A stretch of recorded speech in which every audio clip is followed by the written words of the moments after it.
Okay, g'day everyone. Got a bloody mess in front of me. All right.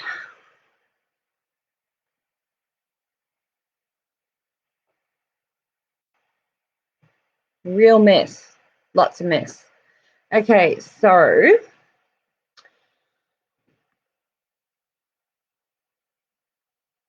just wanted to let you know that this side just went like this, and it all filled in, which is fine, but using Gouda.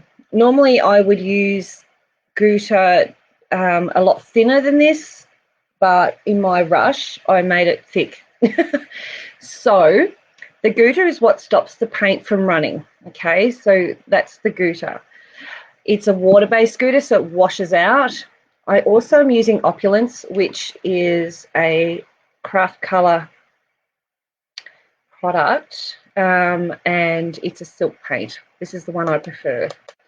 Okay, so welcome to Michelle's Patchwork at the Great International Craft Show. This is basically just a quick demo. The resist is still wet. I can see, yes, silk painting. Obviously, I haven't. Hi, Maggie. Hi, Suzanne. Hi, Tracy. I haven't actually done it the right way, like the proper way, but I've done it enough that you can see the actual painting process. So I've pinned it together. Fluff on it now. I've pinned it together on a frame. So it's just a cheap frame, paint frame. Would have had an old painting on it of some sort. It was given to me. And I've used these pins. They're like a 3-pronged pin, okay, so that they don't tear the silk. Like I say, this is nothing special. It's just a scribble on a bit of silk so you can see the process. I also make sure that I have paper towel in front of me, and I have normally a larger brush. You can use a smaller brush, but I find this quite good. And I always have one with wells in it. See how it's got the wells? Hi Stella, how you going? So getting straight into adding colour on, I'm going to use probably 4 colours. That's about it. You can use as many as you like, depending on what you own. And I have water as well. So I'll just pop this aside for 2 seconds. Stand it there. So as I put it outside to dry, everything ran. It all went running. So I shouldn't have done that, but anyway, I did. So I'm going to put a little bit of green out. It's very watery. Opulence is designed for silk, and it is a heat fix. So once you iron it, it is permanent. Okay. See this, Stella. G'day. And I'm just going to add these colours in. So what I've put the resist on will stay white, a little bit like watercolour when you use a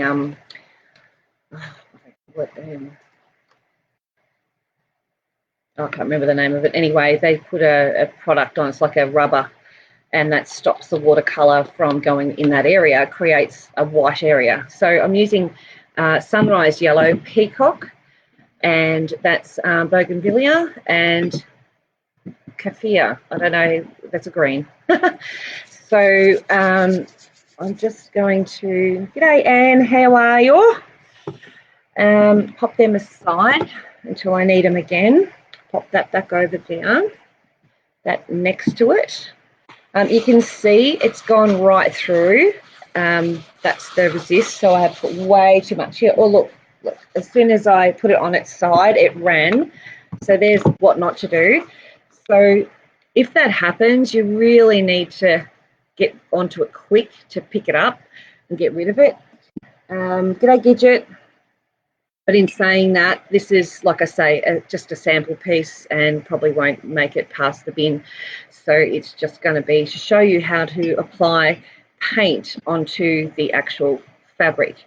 Now, there's 2 ways you can paint. You can apply it. You can apply wet, or you can apply dry.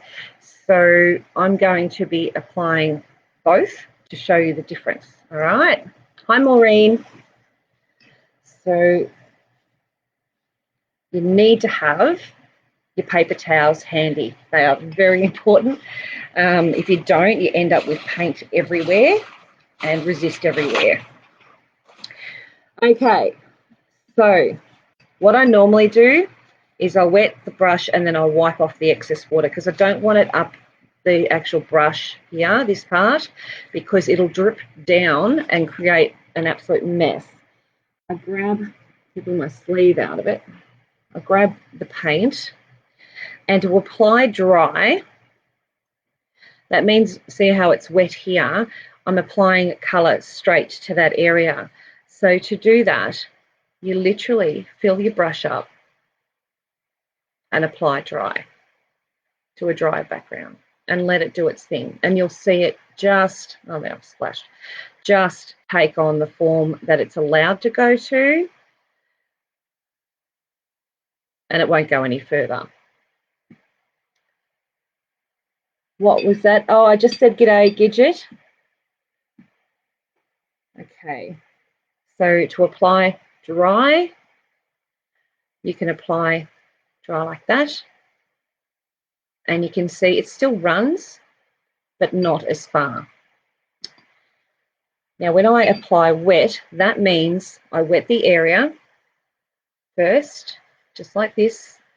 Just move it over a fraction so you can see. Okay, so the area is wet to damp, and then I get the colour that I want and I place it on.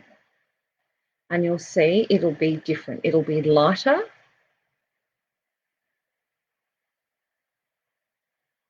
Okay. And you can touch down anywhere and just let it bleed in. If I go back to this dry one and add more,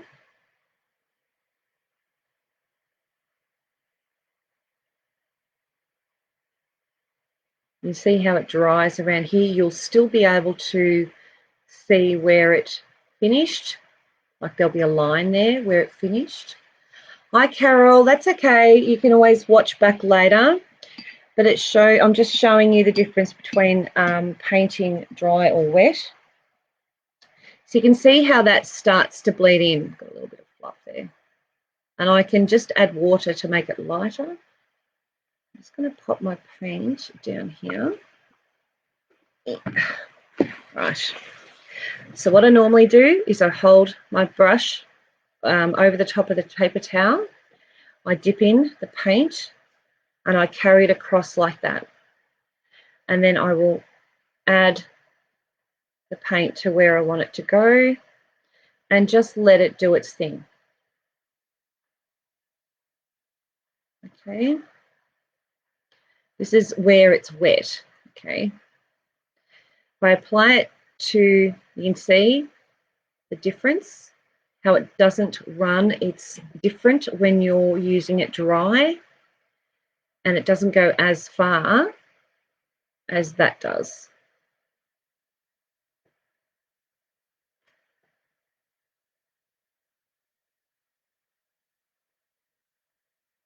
Okay. And I can just go near to the edge and let it fill in the rest. It'll just fill it in. Okay. Now, I know this looks like nothing now, and it's not really meant to because it is just an experimental piece. But getting your paint on your brush and dropping it down into those areas where you want the paint to go, just like that. That's dry because I haven't wet the background first. I use, it's a Haboti. I could never get the pronunciation right.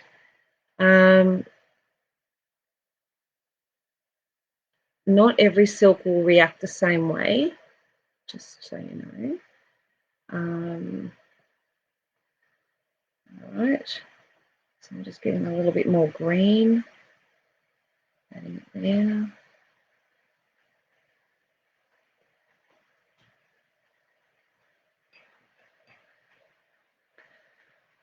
And just a bit of water just to blend the two.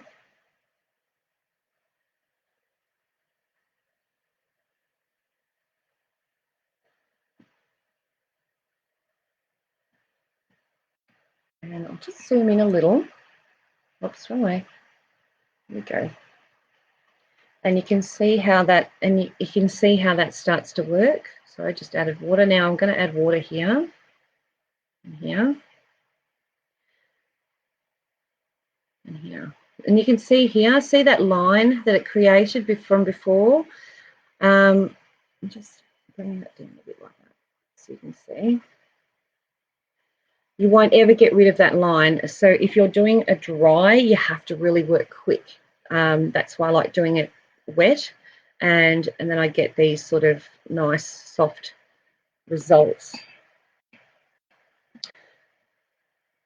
This paint only works on silk. Yeah, pretty much. You can use it on other fabrics, but you can do this sort of process on other fabrics. It's just that the silk tends to, I don't know, just tends to work a little bit better. I have done it on fabric, normal fabric, and you can also use the pins and all that sort of stuff to work on other fabrics. It doesn't make it, the Gouda will work on other fabric as well. So yes, you can, but I tend to use like the dyes rather than the silk paint, if that makes sense, because they're a bit richer and designed for that type of fabric.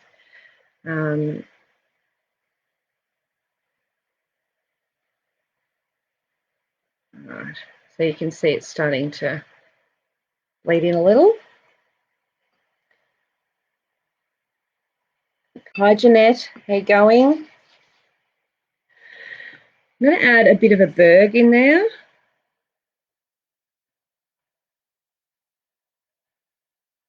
And using, even though it's a large brush, I can just use the end of it just to dot in some colour and just let it do its thing. Watching the silk work its wonders and letting the paint flow is the most relaxing and rewarding thing ever. Okay.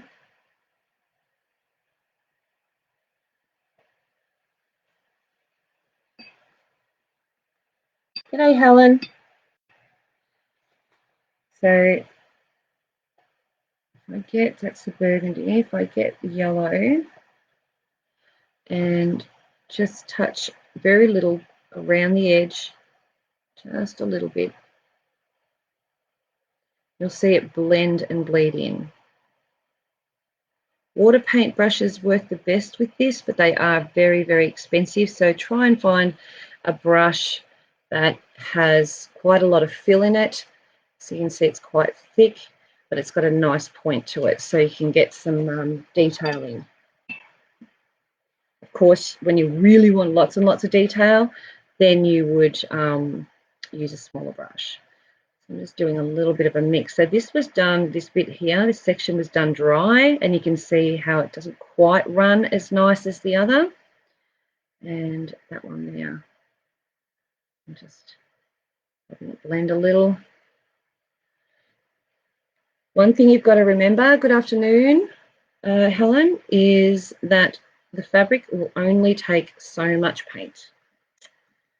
Okay. Working dry again, straight on there with the blue. This is wet up here.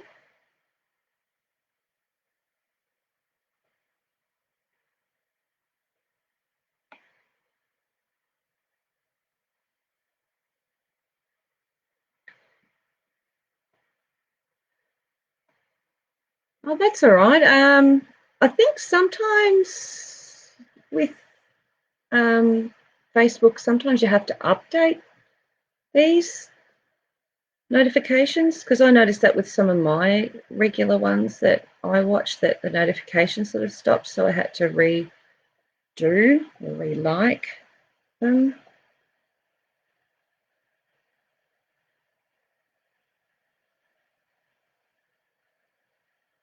So placing the blue over the top doesn't get rid of the red, it just changes the depth of the blue, if that makes sense. So glad you're here though, Claire. Welcome, and Julie Downey. Now I'm going to add some yellow, but I'm going to drip it. You can just see me dripping there in the corner. And I'm going to add some more here, just along there. So this will all dry really nice. It just does take overnight to dry, so I can't actually wash anything out today, but I will show you a photo tomorrow. Okay.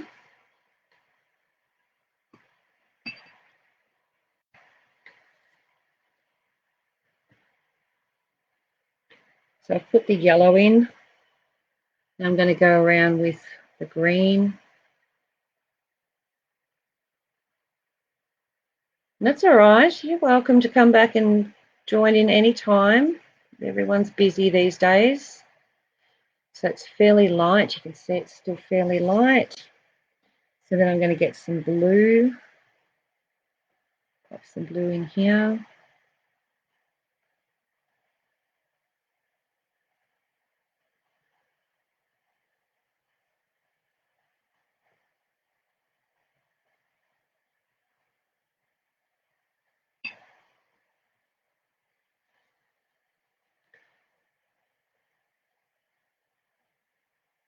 Just adding water alone.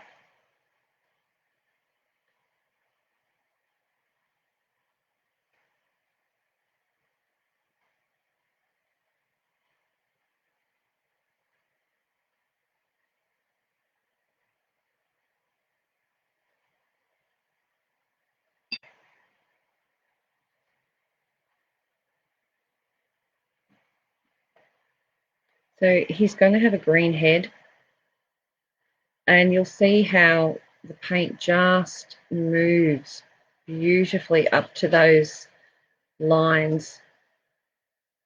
If you need to get a little bit closer, just put little dabs, paint there.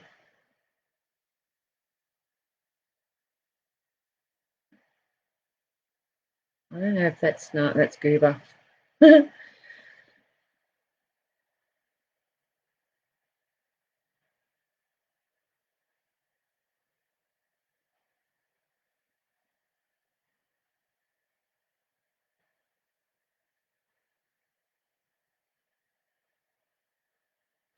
All right. Now, you see where it was dry, it didn't quite go up to the actual edge. I'm just going to paint in with some water. And don't overdo the water. You don't want wells of water there. Let's see, there's some fabric underneath. I'll just move it in a minute. If you have wells of water, it just creates an issue. Oh, it's got stuck now.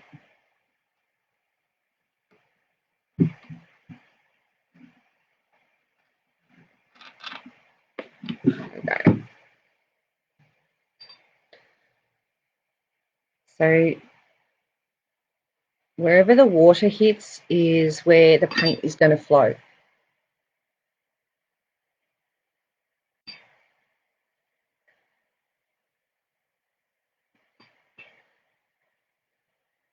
Okay. And that line that you've got here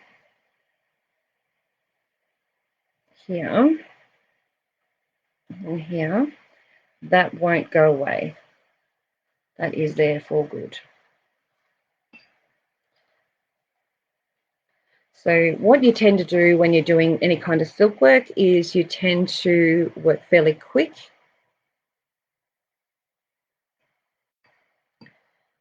But you also get your ideas already up in your head before you start. So your colour choices, where you want the colours, all that sort of jazz. So probably got way too much paint here. So let's do this.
Okay, I'm just dipping straight into the berg.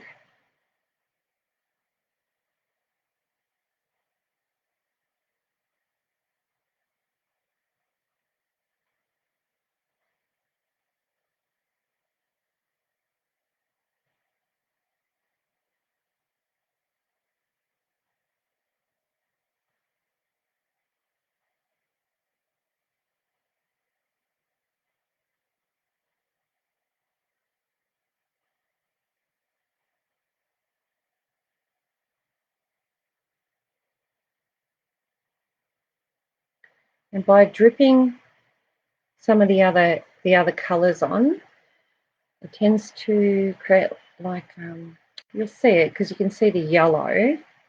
That creates a different look.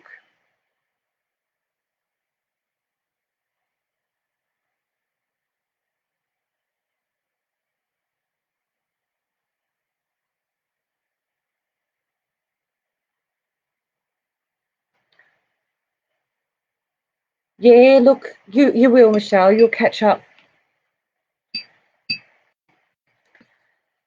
Okay.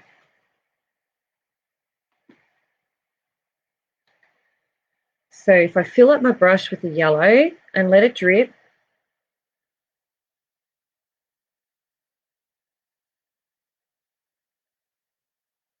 not too pedantic where it's falling, you'll see it sort of create like a, I don't know, like a bubbly effect.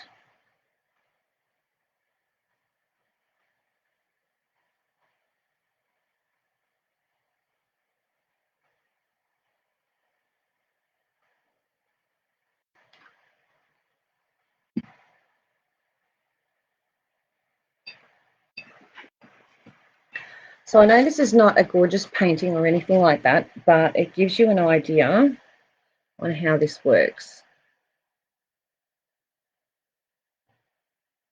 And just reminding you, you do need to make sure you dry it overnight. Don't try and wash it out while it's still wet, or you'll just wash out everything. It'll just leave a shadow in there.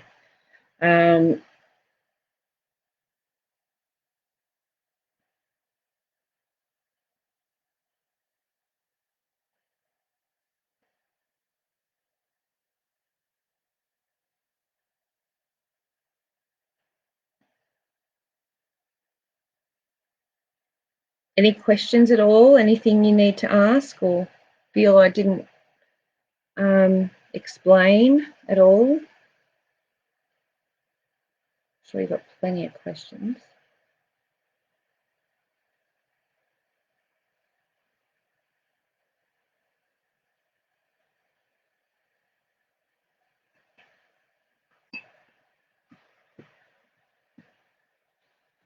Oops, days.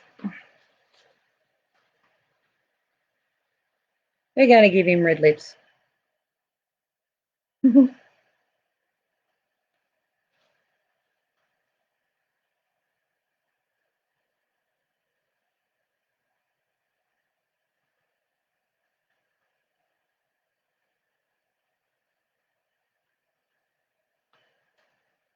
lost sound.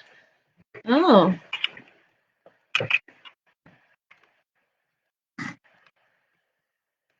Is that better? Okay, is that better? Can you hear me now? So got any questions at all?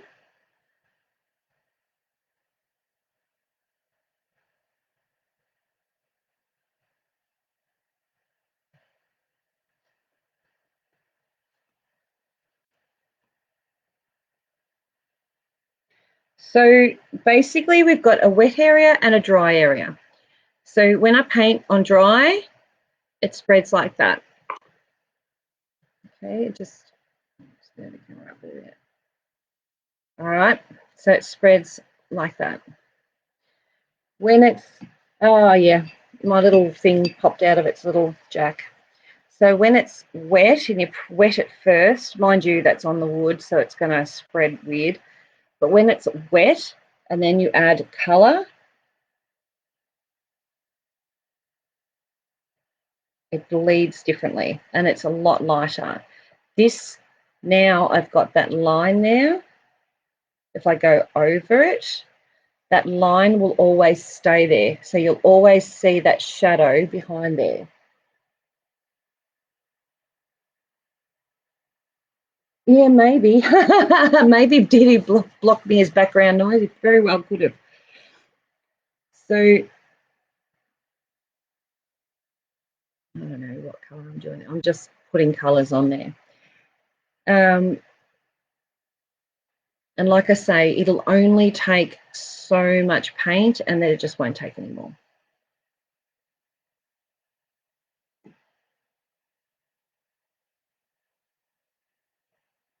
I missed the beginning. Could you tell me what the picture of the fish is made of, please? It's some kind of mask. Yes, so it's called Resist. Gouta. That's it there. Gouta. I did it really thick, which doesn't do it any justice at all. Theoretically, when you're doing a Gouta, you should have a smaller nozzle. Myself, in my rush, decided to use a bigger nozzle, and of course, this is what happens. You get a nice big blobby sort of Gouta.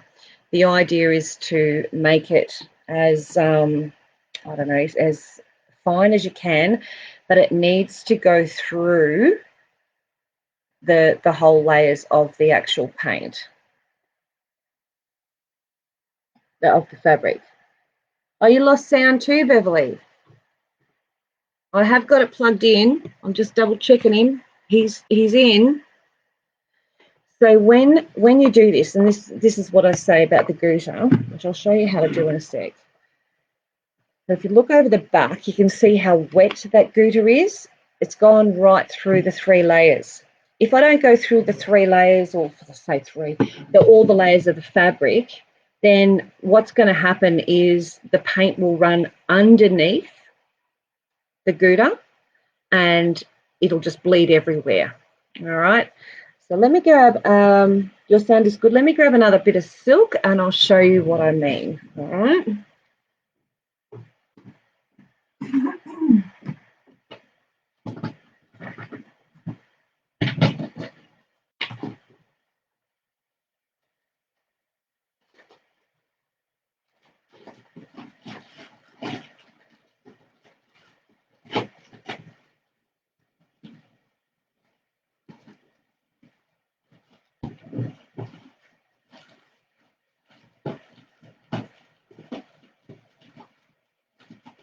Okay.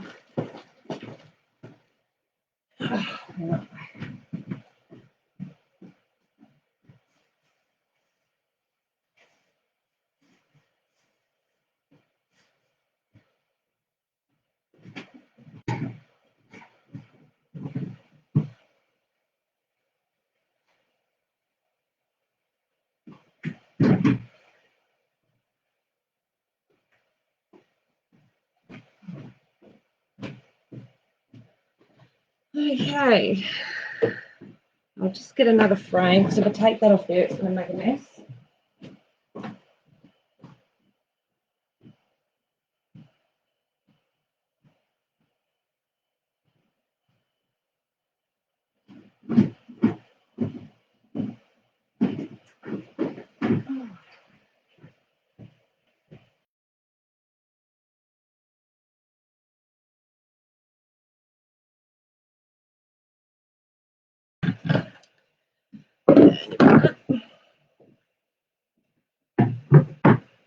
Here, there's already a glob that's gone through the fabric. That's another good reason not to use too much.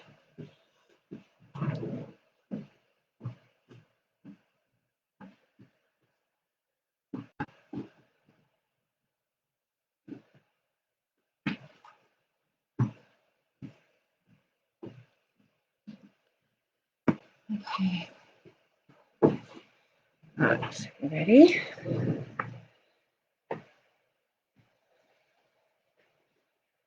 Okay, a bit of silk.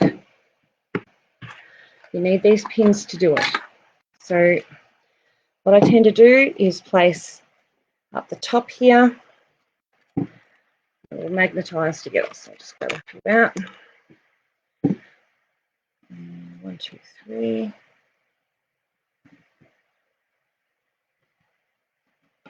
Sometimes the little pins bend, sometimes they don't. Depends on the wood. And then I go down this side and place it in here. I spread them apart to start with, and then I go in between and I just grab the silk. Pull it tight, but don't pull it so tight. You don't want it to sag, but you don't want to tear the silk either. All right, so just pull it nice and taut in between. Oops, that popped out my little doodah.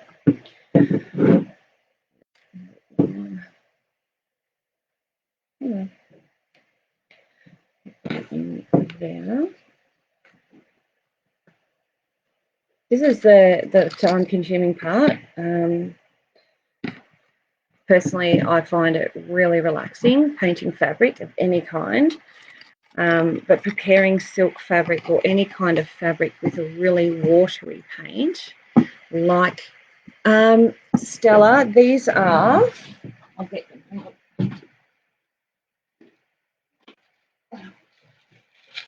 These are these ones. Okay, they're 3-pronged. There's 100 per pack, and they're 22. Jen, I'm using, it's a hiboshi or hiboti or whatever you want to call it, a hiboshi. I don't know what it is. I have it here. You can buy it at most stores. And you've got to be careful not to buy the chiffon one, because that'll be no good. I've got to turn this around because I can't do it sideways because I'm hopeless. A $2 frame from, or $5 frame from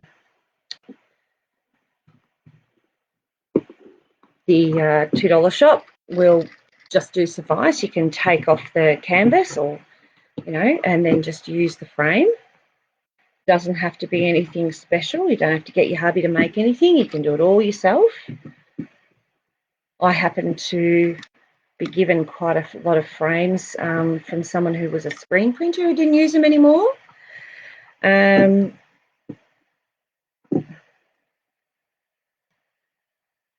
You'll need, if you use tacks on the silk, you'll end up with holes in your silk, just to let you know.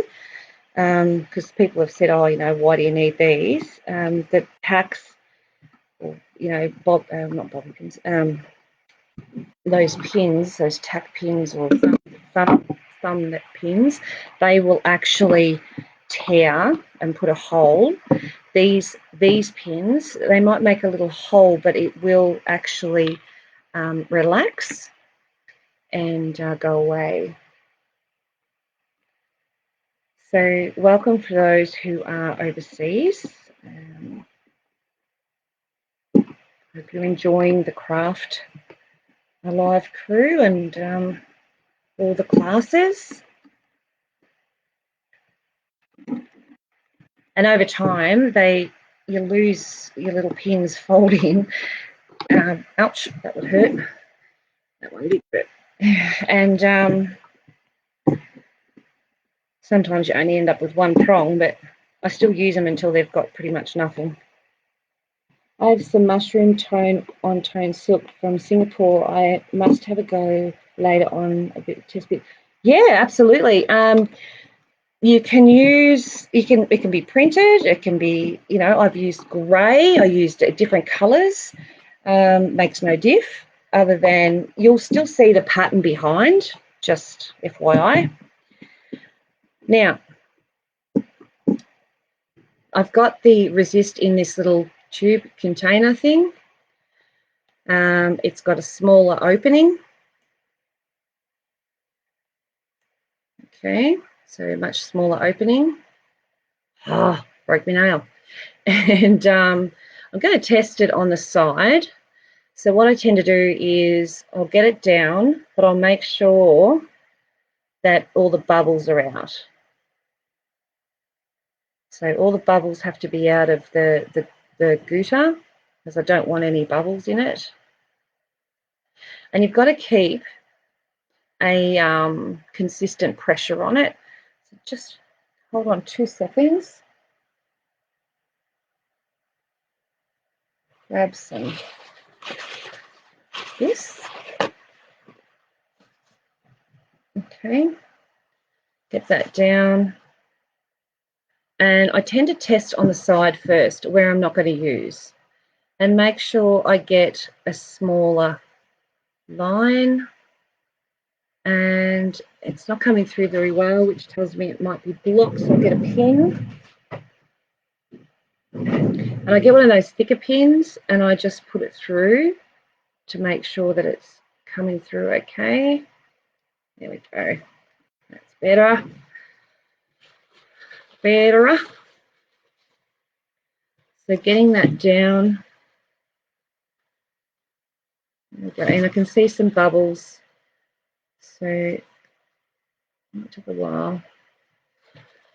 But when I watch those bubbles as I go and make sure that they're not creating an issue. There you are. So it's much thinner. So I'll zoom in. Oops, wrong way. All right, so you can see what I'm doing. Am I going the right way? Am I going the right way? That way. Nope, that way. Nope, that way. Good God, Michelle, get it together. All right, ready?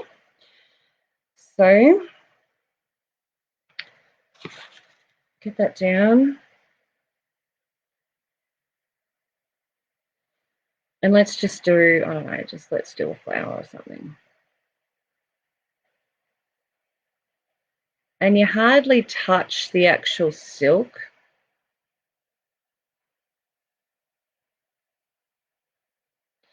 But you'll see in a minute what I mean about it going through all the layers.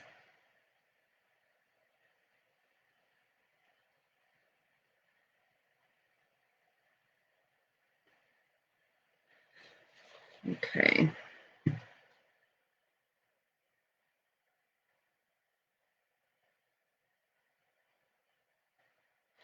So what I can see, and I'll see if I can get you in a little bit closer. There we go. Damn it, Michelle. God, get your shit together. All right, here we go. So here you can see how it's missed. So hoping you can see that. So you have to join those lines. Make sure all the lines are joined. I've got the shapes because I'm putting pressure on it. And those lines. And these ones look really thin, so I'm just going back over it. It doesn't look like it's going to go through the layers of the fabric. And here, that looks a bit thin, a bit wobbly.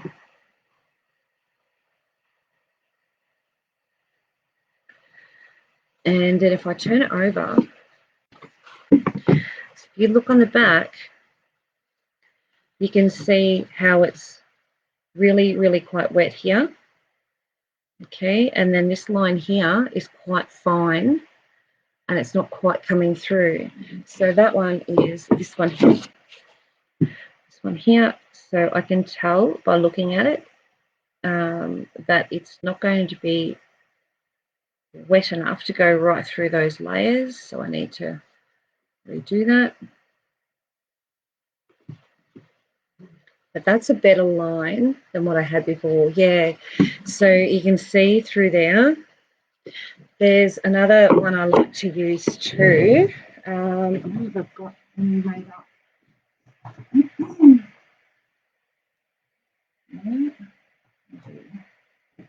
Alright, so this is another resist, different brand, works beautifully well. It's a water-based one. This is black. It'll always stay black where it touches. So I use like a syringe type thing, very pointy end.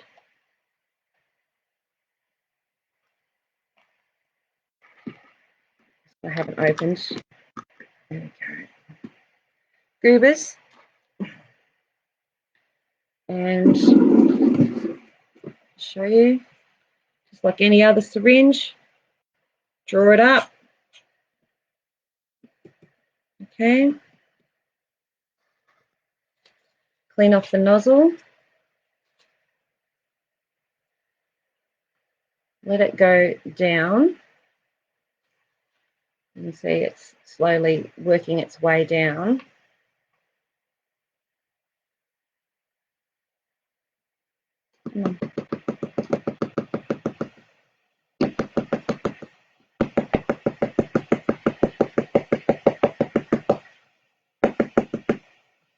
And then you will slowly, with this in your hand, because you don't want to make an absolute mess. I'm just going to move over here. Oh, there we go. Just get that air out. Did you hear that? I don't know if you heard that. Oh, there we go. All right, so now it wants to start. Oh, I've got black everywhere. I just need to put the lid on that. Pop that down. When you say layers, do you mean sometimes you use more than one layer of stick? Sorry, no, Jenna. What I mean is the layer of the fabric. So it's normally fabric is made up of layers. So the fabric will have, so it might have two thicknesses to it. So you've got one piece going one way and the other going the other way. So one thread that makes the layer. So if it doesn't get through to the back properly, it won't work. So now with this, I put it in my hand, okay, and I literally syringe it just like you would anything else. But wherever that line goes, it's going to be and stay black.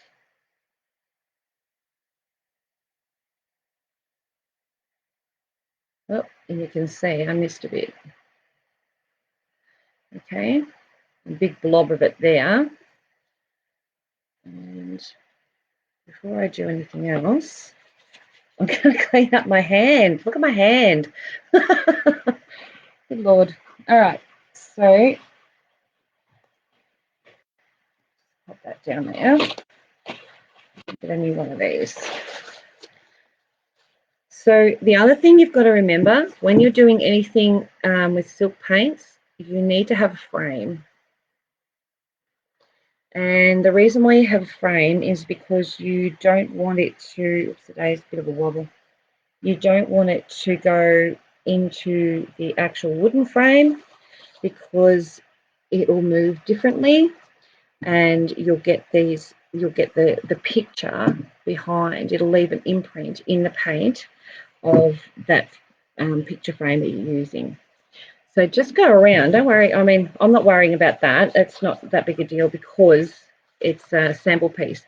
But if you were doing it as a proper piece, you would worry about that. That you would need to get some water onto and make sure that it's not going to make a difference. Now, if you noticed, I was just touching up these bits and I was making them actually touch the flower. So I've made it go into the petal of the flower. The reason why I've done that is because if you don't have the lines joining, if you, I was just reading Jen's, yeah, my sleeve did get it. Yeah, don't wear big sleeves. If you don't have one line joining the other, the paint will just flow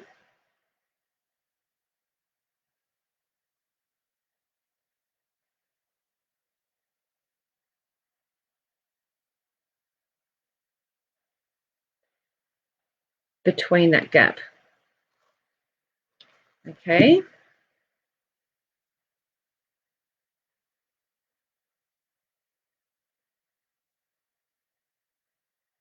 Little wobble.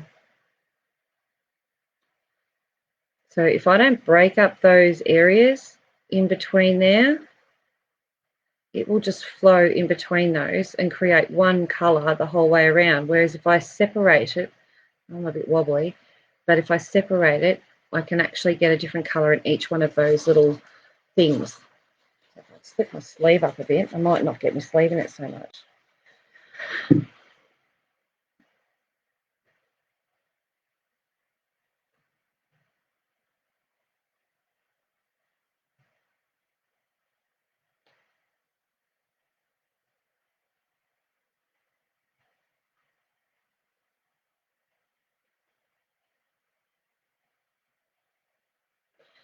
So I'm just breaking up some areas here so I can show you once I start painting. The idea with this is also to wait until this dries before you start painting, but I don't have time to do that today because it really is an overnight thing.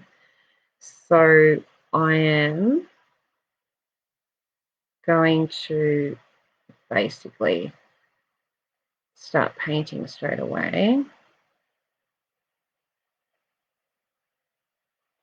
Whoops-a-days. Trick of it is to keep your pressure steady. I've got to remember which way I've got to go. No, this way. Right. There. I'll turn it around. The other thing is too, don't work over the top of what you've already done. So turn your piece around.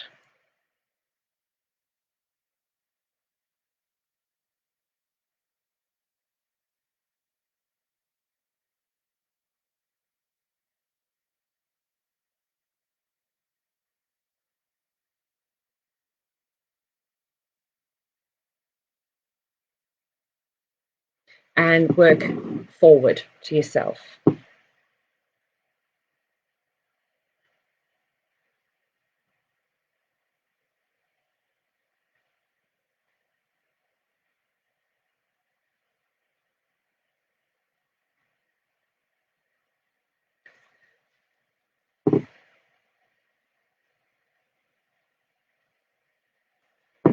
So some of these might be a little bit thin, but I won't know until I have a look at the back.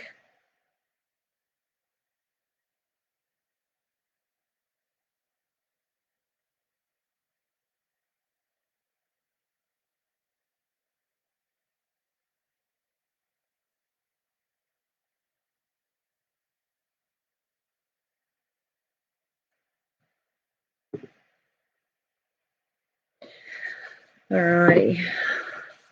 Could you use a heat gun to dry? Yes. Yes, you could. Hairdryer, heat gun, absolutely. All right, let's turn her over.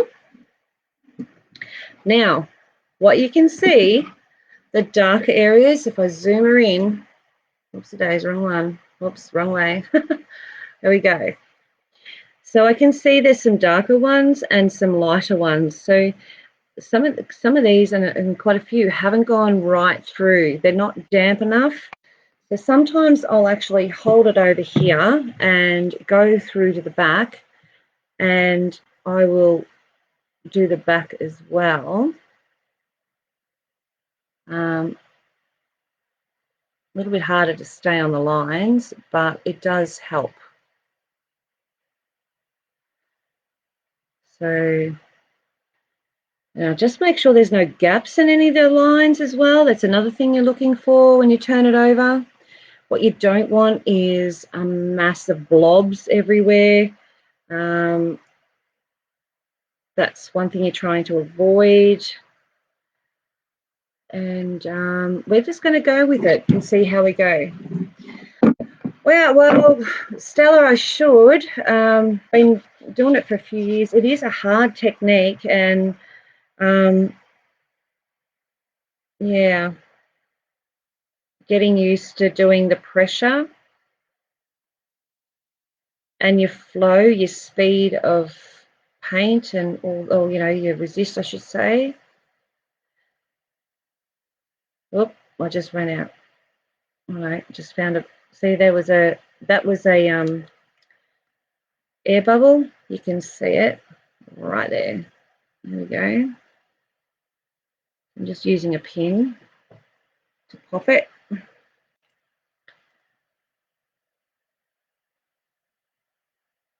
And I've got a few air bubbles in there I haven't worked out earlier.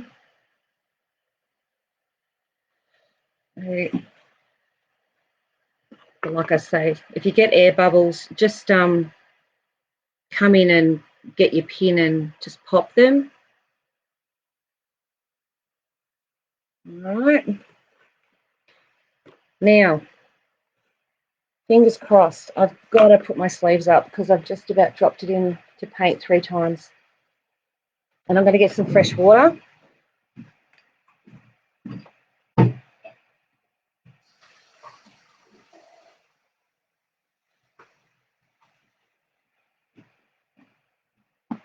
Okay. Now, because this is still wet, if I do it in a wet mode, I'll just move the camera a bit over that way, and move it this way. Oops, wrong way. Yeah, that way. Oh my God, Michelle. All right.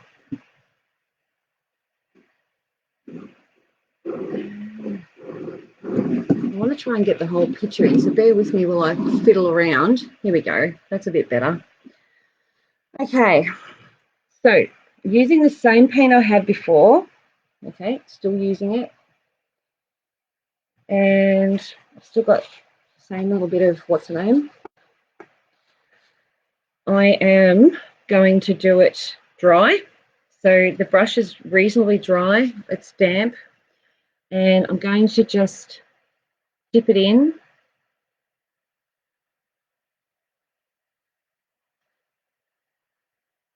And hope that it doesn't bleed through because the resist is still wet.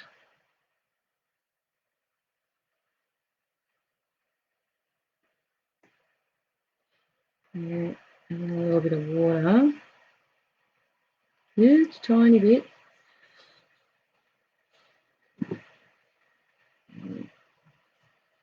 Just make it move.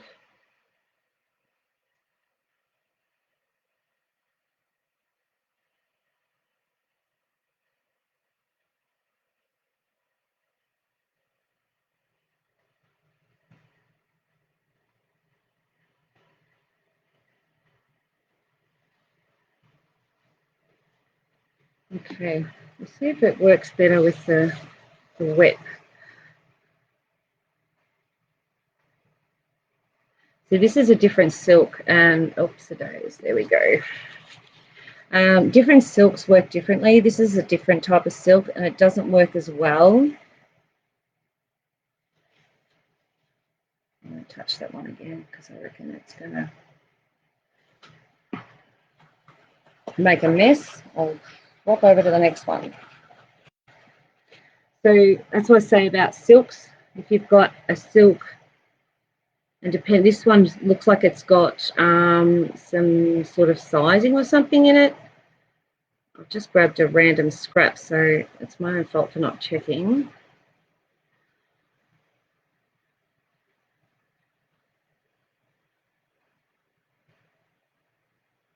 You get the idea.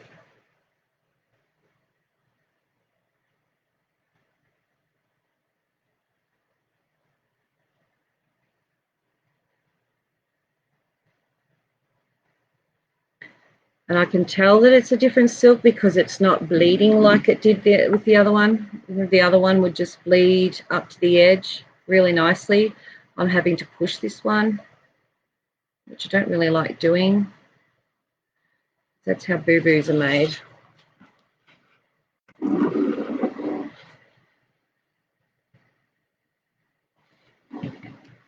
And because yes, it is a special sort of paint. So it's a paint designed specifically for silk. I do stock this one. It's called Opulence from Craft Colour. And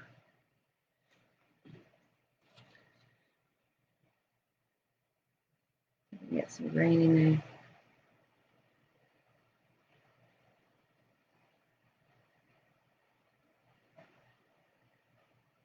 Oops, touch the black.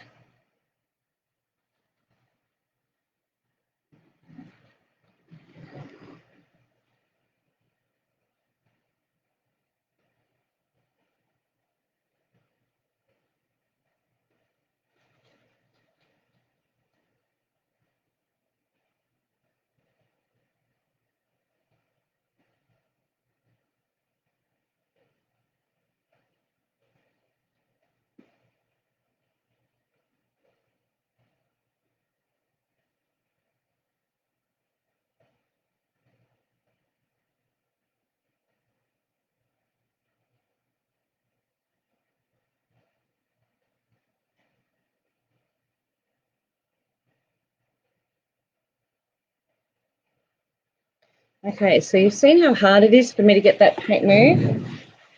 Now, let's go back to this one. Go back to this one, which is my blobby one. All right, so that's the difference between one silk and another. And this one here. Oh my gosh, I dropped a pin way down the floor. All right. I know it's on the frame. There's the water. Oops, there we go. There's your water there. I've just wet the frame area. I dip my paintbrush in the water, and you can see how much that moved. Straight away, it starts blending and bleeding. If I do it straight onto the dry paint, it still does it. It's just darker. See how much darker it is? Okay, whereas I did it on the other one and it just wouldn't do that. It just fought me the whole way, and I had to keep, blending it like as in right up. See how I don't have to go all the way up to the edge? I just have to go near it and it'll bleed. It just pushes it. But with the other one, I was literally going right up and touching that edge, and that's why I was getting the black into it. So if I had to use one, I would make sure it's the right silk. There's a hint for you, but you can see as I I don't even have to get completely close to it. I've got a gap. I'm about 1/4 of an inch to an 1/8 of an inch away, if not more. And I am literally just running the paintbrush along without touching that resist, and it blends nicely. Does that make sense? So that's the difference in the silk. So just be careful what silk you use. Test it out first. And you should be able to do that. You should be able to put the paint close without touching the resist, and it just bleeds into it. Just blends right nicely. Okay, so same with this one. I can go along here. A bit more paint probably work. There we go. And I can come close and not touch the resist.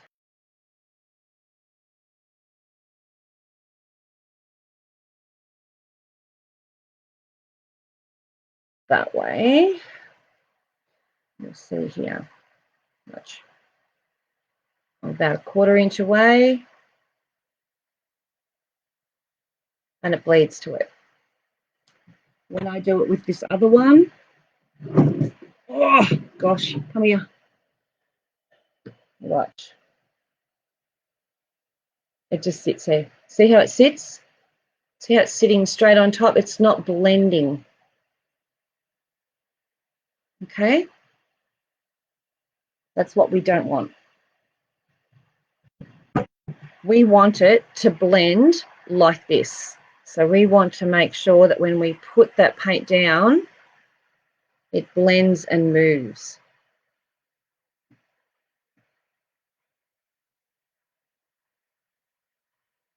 Okay? Does that make sense? That really, like, as to what the difference is in the silks, why you use the other silk? I'm glad that happened, actually, because you got to see it firsthand, what actually happens.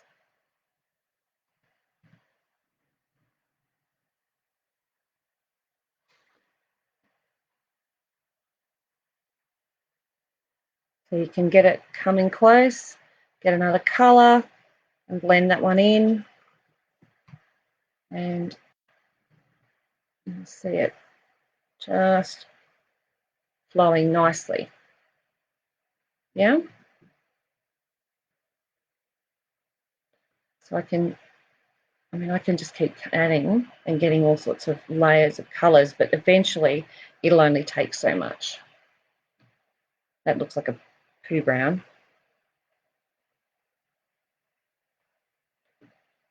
That's because I'm not washing my brush out, just saying. Okay, so this one up here, see how light it is? That's because I wet it first. So if I add another layer on, still bleeds beautifully.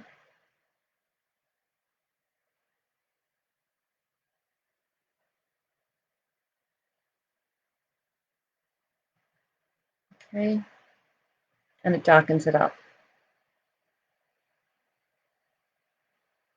If I want it lighter, then I add water to it, and I literally push the colour, and you'll see it move, and push the colour out. It'll lighten up that corner when it dries. So this will dry lighter than the actual picture itself. At the moment, it looks really, really dark, but it will dry lighter, and considerably lighter too, not just a little bit. Okay, but you'll find that when this outside dries, excuse me, yeah, he's cute. When that fish dries, all of this dries, and this outside dries, that outside bit that's on the actual wood will have the design or the lines of the wood. Once it is dried overnight, how do you get the resist off? Do you put it in water and it comes off? Yes. Good question, Jen. Yes. So basically warm water or cold water is fine too. Probably better cold. I tend to use cold because that's all I've got in here in my studio. So cold water, and I just keep massaging it under the cold running water or just in a thing of water until it stops the bubbles, because this sort of soaks up, it gets like a bubble, and then you just keep squeezing it out. It could take a while for it to happen. This is already dried here. You can see how much lighter it is than the rest of it. So, and again, if I wanted more colour in there, I'm going to have trouble now. So I'll just show you. I can wet it again, wet that area. And I'm not using a huge amount of water, I just want it damp. Okay, so I've wet that area. And I'll get the yellow and just touch it again. See if I can get a little bit brighter in there. It'll run and do its thing. And that might make it a little bit brighter. Maybe not. Could just wash out if I put too much on. So does that help everyone? Have I answered sort of everyone's thoughts and questions and stuff? Or have I made it more confusing? Which is highly possible, knowing me. Love the way it blends. And I know this looks like mud, but I'm enjoying myself. Oh dear.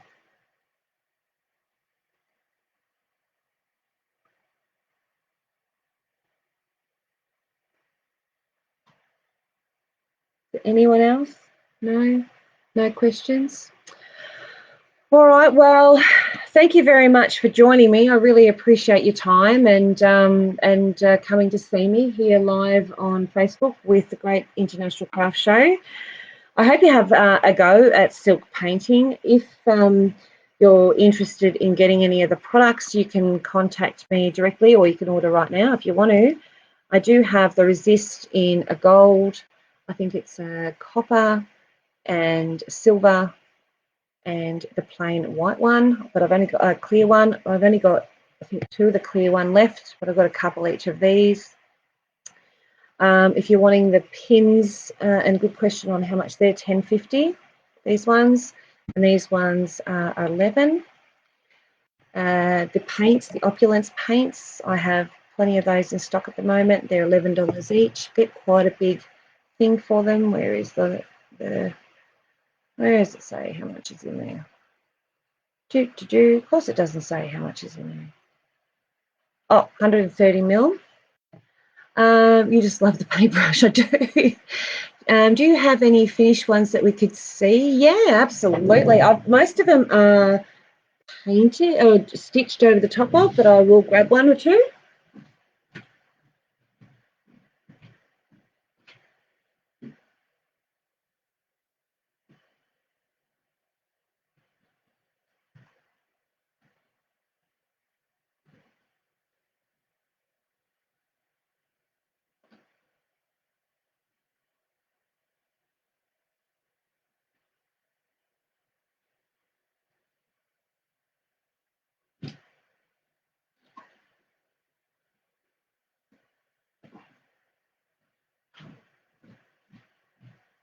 Okie doke. Set it up. I'm going to put these here for a sec. A couple of pins in it, and I'm going to move this and the paint. Bear with me.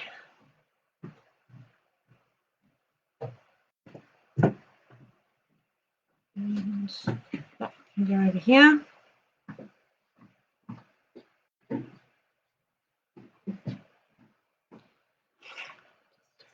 Yes. And that's a bit of paint on there. Get that off before I put anything else down. And then I'll go putting my quilt down on something yucky. And just pop the tea towel down there because some of it's not dry. That is one of my silk paintings. I'll just go up a bit so you can see it. There he is. Okay. So that is a silk painting, and then I've done some thread work over the top. And that's the koi fish. And that's another one, the frog. Okay.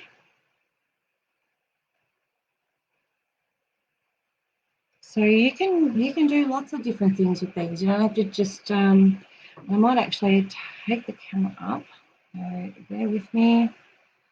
They are, aren't they, Suzanne? They're cute as. So just bear with me while I turn the camera around, and I will come over here. I'm a mess. All right, wait, grab it. Oh, let's see. This looks connected by cord. See that flower one there? That one? That's silk painting and micro stitched. So if I get close to that, I'm going the right way again. I get confused with this thing. There we go. Oh, wrong way. There it is. And I get closer and closer. I get it the right way. That is silk painting. Yeah? Cool, hey.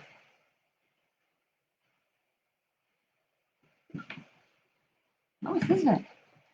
Sorry, I'm just going to turn that back around there and drop the head of it down there so you can see the fishies.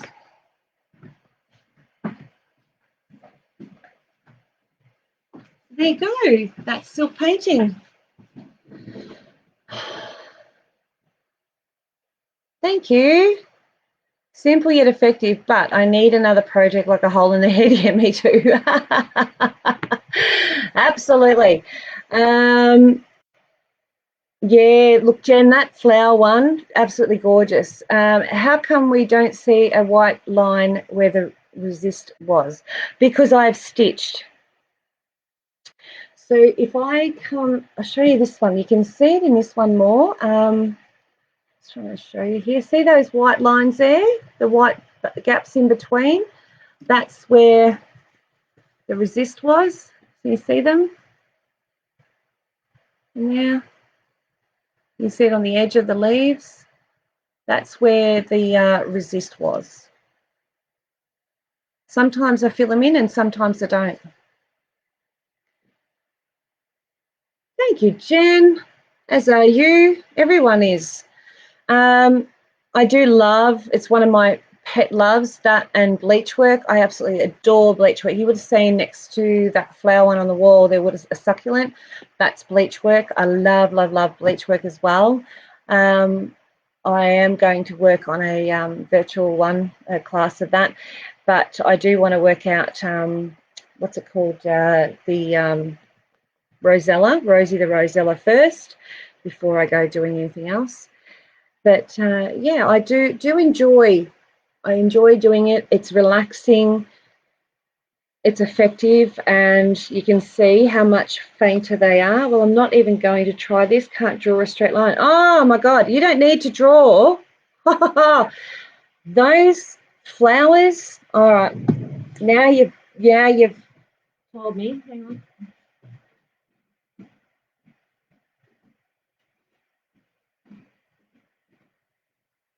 They were a class that I taught up in Sydney.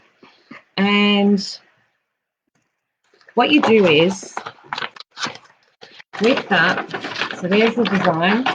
Isn't that beautiful? All right. And I'll get a piece of silk and I'll show you. Here we go. Look. So let's put the silk, the edge of the silk over here. You can see straight through. You just trace it. You can trace it with a permanent marker. Bleach work is amazing. But we couldn't get percale for so long, and I like doing it on percale. I like doing it on percale, and percale just has a really nice reaction to it. And because I could only get the homespun and the quilter's cotton, it didn't work the same way. So I just went, right, I'm just going to have to stop doing the bleach until I can get the percale. It works on the quilter's cotton, but not so well on, and definitely does not work. I've seen people try and do it with the cheap, nasty stuff, the black fabric, and it just looks bloody awful. But yeah, it definitely works on the percale really nicely, your drawing lesson. But having something to trace is handy and quick and easy. This is, I mean, I didn't draw them freehand on there. I had a picture and I put it underneath the silk and I drew it down and all that sort of stuff. Yet we were all doomed. So, yeah, so you don't need to know how to draw. You can, and these I purchased some of these designs so that I've got the right to use them in my classes and that. And same with the floral one. I didn't draw that. That was a purchase. I purchased that through Shutterstock. So you can do those sort of things. You can go and get colouring books and use those designs. You can just make up fancy lines and crosshatches, or you could use your stencils. Why not? Use your stencils. Just make sure you wash them. Hi, Louise.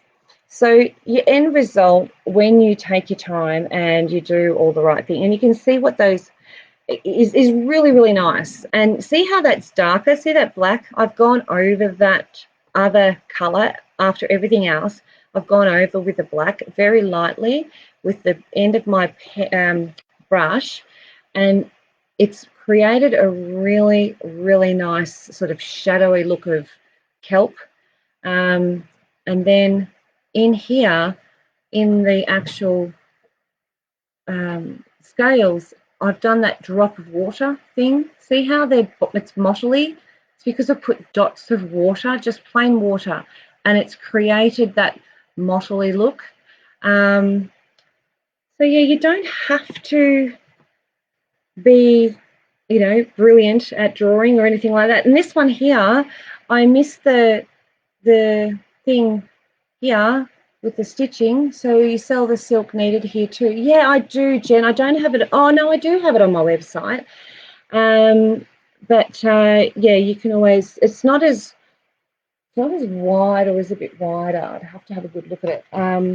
But yeah, you can do exactly what I do. And if it all fails and you've got these extra lines here that you don't, you know, they're too thick, come back in afterwards and just gently with an almost dry colour with the paint, like on your brush, just really, really lightly, just touch those areas so it doesn't bleed everywhere. You know, but I don't mind a bit of that white showing through. It's sort of interesting. Yeah, so, and don't ask me, Jen, how much it is, because I'd have to look on the website. So just looking at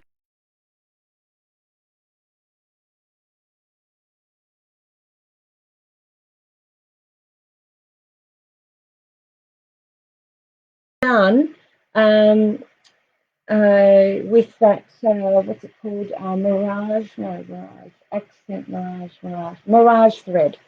So that mirage thread, you know, the variegated thread back and forth, and it's created the stripy look. Cool, variegated thread. Okay. So there you go. I hope I've given you a little bit of inspiration. I hope you enjoyed it today. I will talk to you guys soon. If you're after anything, please feel free to send me a PM. I'm only too happy to help you out. Or you can go to the website. Most of these, I think, are on the website. If not, just send me a message and I'll get back to you as soon as I can. So thank you guys again. I will see you guys tomorrow. Thanks for joining me. Bye.